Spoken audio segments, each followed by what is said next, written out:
আজকের সেশনে আমাদের তাহলে মূল আলোচনাটা কি হলো? একটা হচ্ছে আমাদের শরীর, শরীরের ভেতরেই আমাদের মন। এটাই আমরা জানতাম। মন মানে আমি কি বলেছি বারবার যে এখন অনেক কিছু বলা হয় মন মানে, কিন্তু মনের সবচাইতে সহজ সরল একটা ডেফিনিশন, একটা সংজ্ঞা আমি বলে দিই। সেইটাকেই ধরে এই কাউন্সেলিং কিছুদিন করো। তারপরে তুমি অনেক পড়াশোনা করো, অনেক কিছু জেনো, আরো অনেকের অনেক মতামত আছে।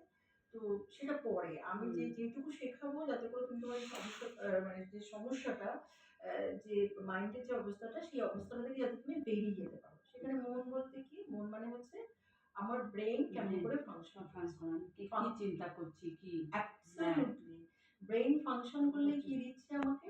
আমাকে চিন্তা দিচ্ছে। আর কি দিচ্ছে? চিন্তা ভাবনা থেকে আর কি দিচ্ছে? দেখো আজকে লিখেছি যে আমার আমার আবেগ অনুভূতি ফিলিংস হচ্ছে। আরো অনেক কিছু হচ্ছে। আমার শারীরিক বিভিন্ন রকম রিয়াকশন হচ্ছে। আমার ভালো লাগছে, ভালো লাগছে না, রাইট? অল দিস আর ফিলিংস। এগুলো সব ফিলিংস। আর হচ্ছে যে আমার বুক ধড়ফড় করছে, মাথা যন্ত্রণা করছে, এগুলো সবই হচ্ছে আমার ফিজিক্যাল রিয়াকশন। এর ফলে কি হচ্ছে? আমি কাজ করতে পারছি না, কাজে এনার্জি পাচ্ছি না। এটা তোমার হচ্ছে। আজকে তুমি কি শিখলে?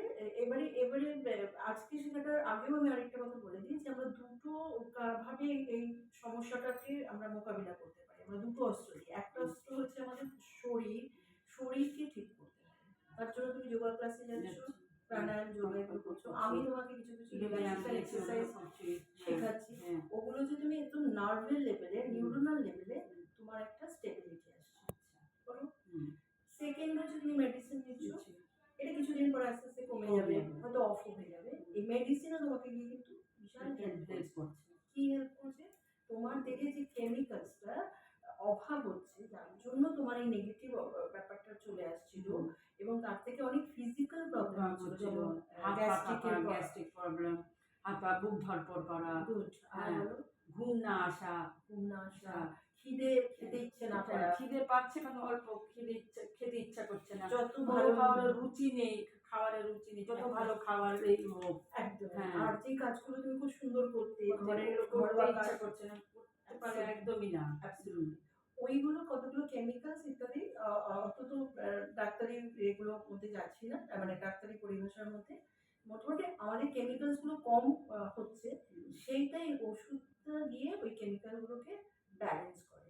তারপর আমার মেডিসিন একটা কাজ করছে, সেটা সবাই আমাকে কিসে হেল্প করছে? ফিজিক্যালি অনেকটা সুস্থ হতে পেরেছি। কিন্তু মূল সমস্যা হচ্ছে আমার চিন্তা। কি চিন্তা করছি? বেশিরভাগ সময় আমি হয় আগের কথা ভাবছি, কি কি আমার জীবনে ঘটে গেছে, তখন আমি ভাবছি যদি এরকম করে ভাবি যে আমার কেন আমার সাথে এরকম হয়েছে, আমার জীবনটা এরকম হলো, এই হলো। তারপরে আমি আবার ভাবছি যে তুমি পড়াশোনা জানো যে এটা তো আমার মারও মধ্যেও দেখেছি, তাহলে কি এটা কি আমার ওখান থেকে জেনেটিক্যালি আসছে, এই যে জিন দিয়ে আসছে, এইটা একটা তোমার মনে হচ্ছে।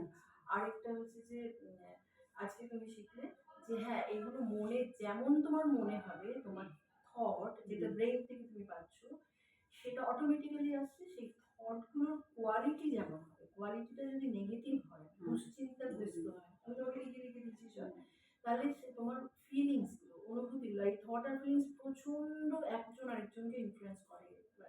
একজন আরেকজনকে কি করে? ভীষণ ওকে মানে প্রভাবিত করে, ইনফ্লুয়েন্স করে। তো যেরকম আমার থটের কোয়ালিটি হবে, ঠিক সেরকম আমার কি হবে? বিউটিফুল ফিলিংস আসবে, আমার ইমোশনস আসবে না? তাহলে আমার মনটা খারাপ লাগছে, এটা আমার ইমোশন, খারাপ লাগছে। সাথে সাথে তুমি যদি ভাবা আমি কি ভাবছিলাম একটু আগে, কেন আমার মনটা খারাপ লাগছে, তুমি দেখবে কিছু না কিছু একটা নেগেটিভ ভাবছি না। তাহলে তুমি পারবে তোমার থটটাকে চেঞ্জ করতে। যেই থটটা চেঞ্জ করলে দেখবে ধীরে ধীরে ধীরে ধীরে তোমার আবার অনেক কাজে অ্যাক্টিভিটি আসবে। এবং সাথে সাথে যেটা বলেছি, ব্রিদিং এক্সারসাইজ করছো, এই এক্সারসাইজ গুলো করা, তার মানে বডি আর মাইন্ড একসাথে ওরা কাজ করা শুরু করে দেবে। এবং প্রেজেন্টে থাকা, পাস্টের কথা ভেবে কোনো লাভ নেই, বরং পাস্ট যেটা আগের দিন বলছিলাম একটা লার্নিং, যে আমার কত ধৈর্য সহ্য, আমি কত ঝড়ঝাপটা সহ্য করেছি, আজকে বুঝতে পারছি পাস্ট দিয়ে আমি কিছু শিখবো কি না, বিউটিফুল, কি কি লার্নিং হলো, কি কি শিখলাম, ওটা হিসাবে তুমি পাস্টে থাকো, পাস্টের কথা ভাবো, ওটা খুব ভালো। বেশি সময় থাকা দরকার নেই। আর ভবিষ্যৎ মানে প্রচুর দূরের ভবিষ্যৎ আমার কোনো, আমরা কেউ জানি না ভবিষ্যৎ কারণ কি হবে, কারণ লাইফ ইজ ভেরি আনসার্টেন, তাই তো? জীবন ওরকম ভাবে কেউ নির্ধারণ করতে পারে না। তো সেই ক্ষেত্রে আমি অল্প ভাবি ভাববো, হ্যাঁ হুম। কালকে কি হবে, ১ বছর ২ বছরে কি হবে সেগুলো তো আমি ভাববো। হ্যাঁ, কিন্তু সে আমার শেষ জীবন কি হবে এই নিয়ে তোমার এখন যে দুশ্চিন্তা হচ্ছিল, সবাই যদি ছেড়ে চলে যায় তাহলে কি হ্যাঁ। হবে?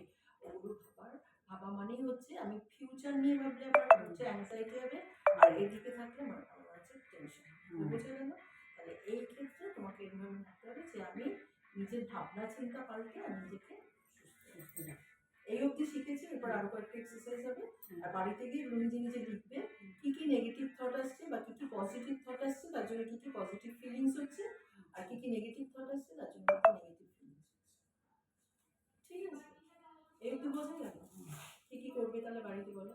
একটু পজিটিভ থিঙ্ক করে লিখবো যদি আমার মনের হ্যাঁ, মধ্যে যে ওপরে একটা ভালো হেডলাইন্স জিনিস, করছো হ্যাঁ, থট, হ্যাঁ, আরেকটা একটা কলাম থাকছে, পাশে লিখছো কি যে ফিলিংস। ফিলিংস এবারে থটের মধ্যে তুমি কি লিখছো? কি আমার যা দুশ্চিন্তা থট আসছে, হ্যাঁ, যা যা ভালো থট হোক, খারাপ থট হোক, মানে আর ঠিক তারপরে অনুভূতিটা কি? দিচ্ছি। এটা আজকে, কালকে, পরশু এরকম কেমন হচ্ছে প্রত্যেকদিন লিখছো। আর যদি কখনো মনে হচ্ছে যে আমি আগে কি ভাবতাম, কেন আমার এত দুঃখ ছিল, তখন তুমি দেখো ওটাও আবিষ্কার করতে পারবে যে আমি নেগেটিভ ভাবতাম। ঘটনাগুলো সত্যি নেগেটিভ ছিল, কিন্তু আমি যদি তখন ভাবতাম যে আমি কত সাহসী একটি মেয়ে যে এত কিছু স্টেপ নিয়েছিলাম শান্তভাবে, হ্যাঁ, কিন্তু কিন্তু সাফল্য আসেনি সেটা অন্য কথা, কারণ সাফল্য তো কোঅপারেশন ছাড়া তো আসবে না, isn't it? তো সেইগুলো ওরকমভাবে যদি নিজেকে একটুখানি প্রেইজ করতে পারো, নিজের কে একটুখানি প্রশংসা করতে পারো, ভালোবাসতে পারো, তাহলে দেখবে তুমি আস্তে আস্তে এটা থেকে বেরিয়ে আসতে পারবে। তো আমরা সবসময় পজিটিভিটির দিকে থাকবো আজকের পর থেকে, মনে থাকবে।